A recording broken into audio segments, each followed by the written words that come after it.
Hola Comadres, welcome to another episode of Comadreando podcast. I'm your host Marcy, and today I'm joined by an amazing guest, and I'm going to let her introduce herself. Who are you? Hey everybody, my name is Claudia Mendoza, and I'm the founder of Mamichula Social Club, and I'm so excited to be here. Alright, so today we're going to be covering a super important topic to Black and Brown women. So, Claudia, before we get into the topic, I would like to tell the comadres how I met my guest, which is Claudia is like the founder of the Mamichula Social Club. Before I joined, I saw you on Instagram because Miguelina was in the kickball game. Oh yeah. And I was like, oh my god, a group of women that like support each other and they love each other. Yes. So I started following you, and I feel like I was like one of the first members. You were. What year was that? Well, like 2018 probably. I think 2017, 2018, something like that. Okay. Yeah. So yeah, and then after that, like it's been history. Yeah, so Mamichula Social Club has been like intrinsic in me developing as a person and like growing. I feel that without you girls, I wouldn't have been able to do all the things that I've been doing, and also like working on my healing journey as well, because like I feel like the women in the club have been like not a mirror but an example of what it is to be resilient, what it is to be a real woman's woman. If that makes any sense. That's true. How do you feel about that? I agree, and it's so beautiful to see all of the things that have come from Mamichula, right? Like even if we haven't been like quote unquote active for like the past few years, but we're coming back very soon, probably by the time that this episode airs. But it's incredible to see that you and Mari and like such an incredible core of Mamichulas have continued to work together, and you're on the 5th episode of your podcast, and to say that you started it with members of Mamichula and that they've inspired you to do that and that you've helped them grow their network, it's incredible. So I'm super proud, and that was like, and that's how you know that Mamichula it's not a digital space. It's not just it's something that lives, right? And it's in the action, in the everyday. Like we haven't had any events in 3 years, but look at how it's growing, and how just like that seminal seed of sisterhood, of community has grown to and continued to grow in like different aspects and different ways. So I'm really, really proud. And that's all I could have dreamed of and like hoped for. Yeah. So the ladies of the like ESC, the network, which is El Salon Chronicles, we all met through the production of like the Vagina Monologue. So we all became really close because we were like rehearsing every week and spending time together. And then from there, this is like where kind of Comadreando kicked off, because I think during the pandemic was the episode that I was on, El Salon Chronicles. So yeah, it's been really. And let's talk about the Vagina Monologues and how we have to do it again. It was really do. Like, I'm like, every time I'm like, I can't believe it was like a full Broadway production. Yeah. Nobody's going to tell me that was. And it was all women run. Like women run from top to bottom. And we pulled it together in like 2 months. We started rehearsing in auditions were the end of November. Yeah. Auditions, I remember, were the end of November. And then we started, we had to do all that. The holidays happened, and then we started rehearsing in January. And then the production was in March. Phenomenal. And it was incredible. And then, like, okay, guys, this is another thing. I always talk about the show, like on the show, on my show. But because it was so, like, we are not actresses by any, like, right. You know, none of us, I mean, with the exception of maybe 2. Yeah, studied acting or like singing or anything like that, but none of us. The majority of us were like, the most acting we've done is probably like faking an orgasm. But none of us are trained actors, and like thank God for Suli's direction. Yes. Everything Shout was... out to Zuleika Velasquez, the director. I'm just like, we were like, if we were on a novela, like Yeah. it was literally, and to think that from that, like now Nemo, who was in the show, is now doing comedy and Yeah. stand up. I'm like, that's insane. That was all from that. Like, I mean, we knew Nemo was hilarious. Yes. But I feel like she didn't see herself as a stand-up comedian Yes. until she was like on stage putting on a performance 3 days in a row. 3 days in a row, sold out, like insane. All right, we got to do it again. We got to do it again. It's so good. Okay, so in the same vein of like believing yourself and you know, working through our traumas as Black and brown people, today's topic is dealing with imposter syndrome as a woman of color. And the reason why it came up is that during my birthday, I always get very introspective. Like, I become a little hermit, even though like I do celebrate, but I do like sit with myself and like look at myself. And one thing that did come up during the brunch for my birthday was, which iteration of yourself are you the like most proud of, or like do you feel more like you're aligning to your higher self? And I want to say that it's this iteration of myself because of the fact that we've done all this work. But then even though, like, I know I'm a bomb-ass person, right? But I still find myself that little negative Nancy, like, little voice in the back of your head, like, oh, who the fuck do you think you are? Like, you think you're all that, whatever, girl.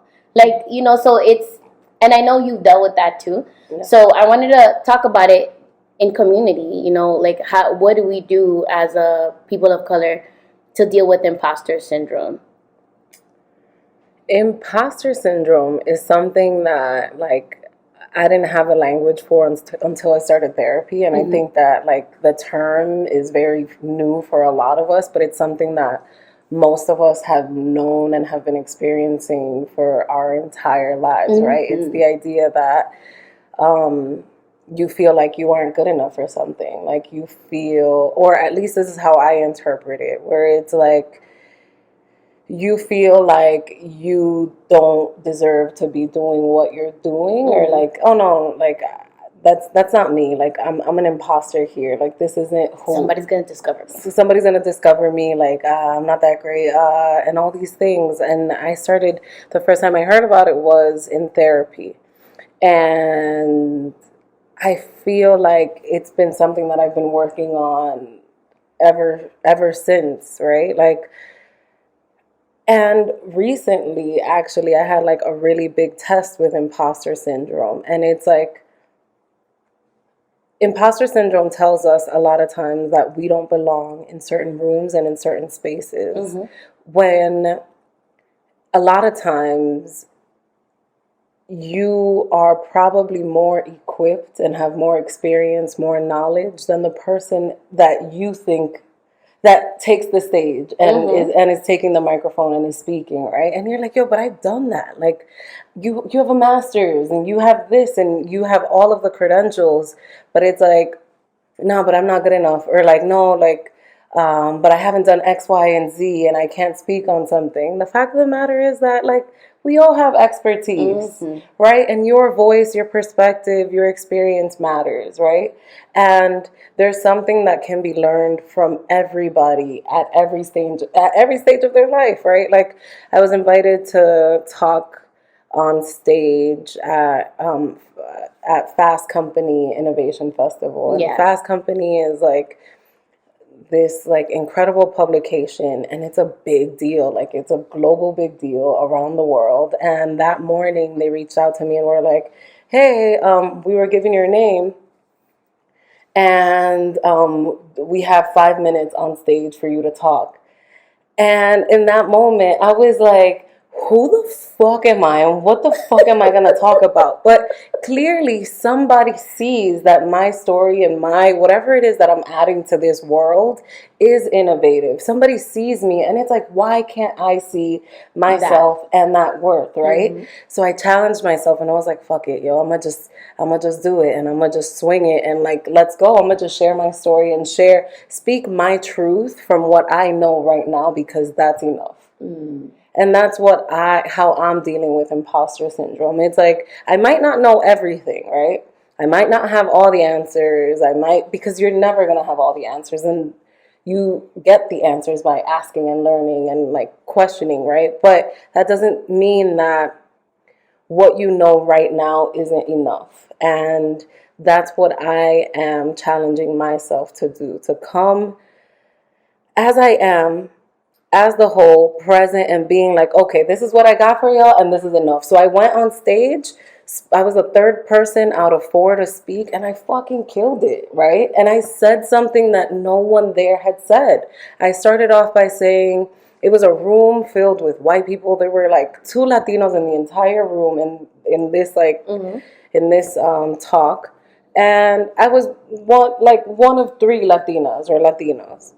And I started off by saying Happy Hispanic Heritage Month. And I started talking about how if we're going to talk about innovation in a festival, in this conference, you can't have that conversation without having Latinos at the table. And isn't that an important thing to bring to a conversation? Of course. So what the fuck am I here? Like, what the fuck? I don't have anything to add. Of course you have something to add. And of course, like, fuck that imposter syndrome. Fuck that that person who was telling me, no, in my own head, the evil little... Yeah, the little devil, whatever you little, like, scared Claudia. Or, like, Claudia who's just trying to protect me, right? Who's trying to protect me from growth and leaping. It's like, girl, it's all right. We're going to jump and we're going to do this. And what you know is enough. And I went there and I killed it. And I spoke for my truth. I shared a little bit about my journey, and after that, people came up to me and one wanted to invest and be like, yo, whatever it is, it's important. And then I met a friend that I've been connecting with from Australia, and she's over here doing her damn thing, inviting me to a conference in Australia. And I'm like, you just fucking never know, right? You just fucking never know. Say yes to yourself. Like, we don't have... We have too much like, first of all, we don't have anything to lose, right? Like, literally, all they could do is tell you no. All they could tell you is no, but, like, don't be the one to write yourself off. And that's what I'm working on, because imposter syndrome has had me in a fucking chokehold, and it is not happening anymore. I'm just saying, I'm enough right now, and I'm coming with that as I am. It might not sound perfect, it might not be the most eloquent or whatever, but this is what I got. I love it. And I'm here. So just to backtrack, Comadres, imposter syndrome is defined as, it's experienced by a lot of people, but it's more prevalent in Black and brown communities. But basically, it's high-functioning, high-achieving individuals. And due to many potential detrimental effects of this syndrome on these individuals, in addition to the multiple comorbidities, including depression, anxiety, and other behavioral health issues, the identification and treatment of those affected with the syndrome is imperative.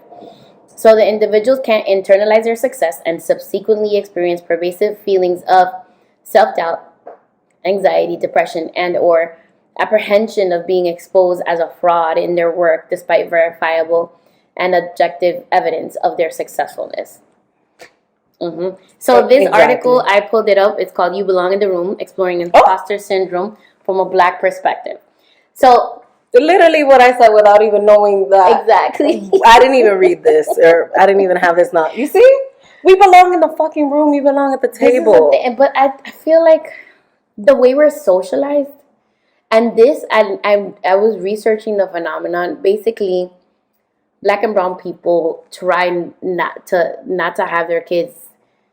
They don't boast about their children. And the reason why they did that, this is like from times of slavery and like those times. And basically, if your kid was considered to be too good, then they would be taken away from the family and like sent off to another plantation or whatever it was. This is quote unquote the origins of it. I mean, we can look for more research about it, but it does make sense. And then as our parents, I don't remember my mom like being like, my daughter's a bomb, you know, like, or telling me that I was like really good or like I was excellent, you know.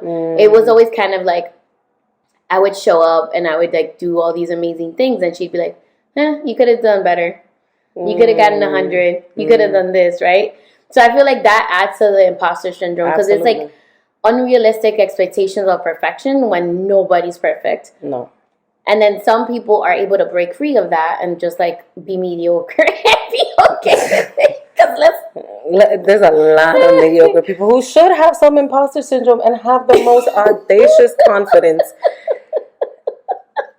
And these men, it's audacious confidence, delusional confidence, which is another one that we have to talk about. That's what I'm also adopting, delusional confidence. Yo, for real, because it's like there was a meme. It was like, "May your delulu come true." Like, Yes. You have to be delusional, right? Yes. So the thing is, like, the people that should be like, "Yeah, I'm that bitch," or "I'm are over here woman. like, no, yo no sé. I'm not of that. I'm not of that. In a bag of chips, bitch. You are the whole bag of chips. How about that? So one of the things that the social club itself has like was able to highlight like who I am and like how special I am. Yes. I mean, I kind of knew it, but like it was like it like. ¿Cómo te digo? It just highlighted it more. Yeah. And put a magnifying glass to it. Like, no, bitch, you're the shit. Like, what are you talking about? Like, what do you mean you don't belong in the room? Like, yes, and your voice matters and your story matters. So that's the thing. Like, and look at how much you've been able to do because you're like, no, my story and my perspective matters. Yeah. Because the thing is, like, if you start thinking about, oh, somebody else is doing it already. Why would I bring? Who got your juice and your squeeze? Nobody. Who has your lived experience? Exactly. So your story is different. It's us. Everybody has their own testimony. That was the whole thing, because like I was on the show, and then there was like a lot of listeners from El Salon, but they were like, "Marcy needs her own show." Like, what the hell? Aww. And I was like, "Do I need my own show? Like, you guys are already doing it. You're telling stories," and they're like, "Bitch, you have a completely different perspective than we do. Like, your experience, your life, your lived experiences can help other people that are going through the same things that you are. Or maybe they're not going through the same things, but you can inspire them in a different way." Right. So that's why it's important to be surrounded. I feel like that was one of the antidotes to imposter syndrome for me, is being surrounded by positive, uplifting women that see you for who you are and like celebrate you, right? Like, I feel like if you're not surrounded by people that celebrate you, it's hard to get out of that mentality that you're not good enough. Absolutely. Dime con quién anda y te diré quién eres. Nah, what the fuck is the Dominican thing? Yo, me and Claudia, side note, we are always like giving Dominican things, but like really campesino. Very. I think that's one of the things that people are most surprised about me, that I'm such a campesina. Like people are like, no, but like my grandma, my mom. For real, I tell this to my people all the time. Like, a mí se me sale la I all the time when I'm talking. I'll say verde instead of verde. And I'm okay with that. Like, I don't feel ashamed of my campo-ness. But the thing is, like, yes, I was raised here, but my grandma, just like, I literally, when my dad passed, she had come up, and we were basically like raised the rest of our lives from like 10 years old all the way to like whenever we moved to Jersey. She was living with us. So a lot of the adopted behaviors was like from her. Because my mom's like very fina. She went to like, ¿cómo se llama? She went to a nun school in Oh, really? Like, yeah, very fancy. Oh. So mami es muy fina, pero grandma, she vive metiéndola ahí. She got the juice and the squeeze. Oh, that's beautiful. And that's our culture, and I don't want to lose that. So every chance that I get, I'm like, this is the same. We need the cibaeño voices too. Yes. Like that. We will resist. We will prevail. The campesinos will prevail. Okay, so getting into a little bit of like what made you create Mamichula Social Club. Okay. What was the inspiration for that? So there are many